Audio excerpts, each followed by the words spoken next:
Railway sector एक और बहुत ही इंटरेस्ट का केंद्र बना हुआ है लोगों के लिए, specially with budget being around the corner.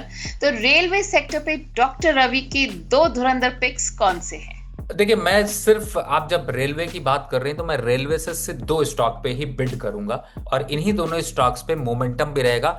Risk को वापस से कहता हूं, एक बार को थोड़ा बढ़ा लीजिए, लेकिन प्रॉफिट को भी बड़ा कर लीजिए। तो पहला स्टॉक नन अदर देन मैं एक ही चूज करता हूं, वो है आरवीएनएल। अगर रेलवे चलेगा तो आरवीएनएल ही चलेगा, और अगर रेलवे नहीं चलेगा तो आरवीएनएल भी नहीं नहीं। चलेगा।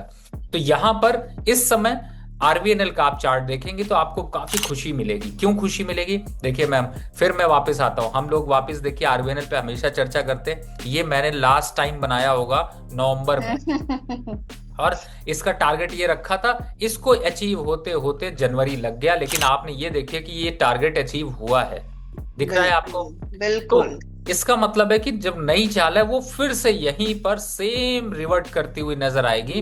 तो 400, कहीं याद आता है 400 के पार, ये 400 तो आएगा। रहने दीजिए।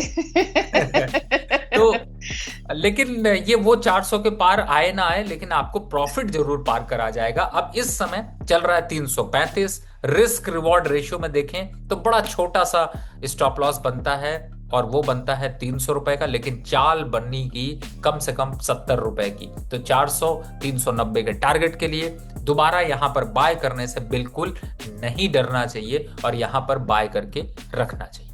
इस लंबे दौर में इस तरीके के स्टॉक को पकड़ना है तो कॉनकॉर को यहां पर पकड़ लीजिए। स्टॉप लॉस छोटा सा बनता है 500 का क्लोजिंग, और 500 का क्लोजिंग स्टॉप लॉस लें तो सिर्फ 20 रुपए है। मैं कहूंगा रिस्क लीजिए, 490 रुपए का स्टॉप लॉस लीजिए, क्योंकि टारगेट आप 580 का ले रहे हैं। तो ये आपके ऐसे स्टॉक हैं जिनको कि यहां पर फोकस करना चाहिए।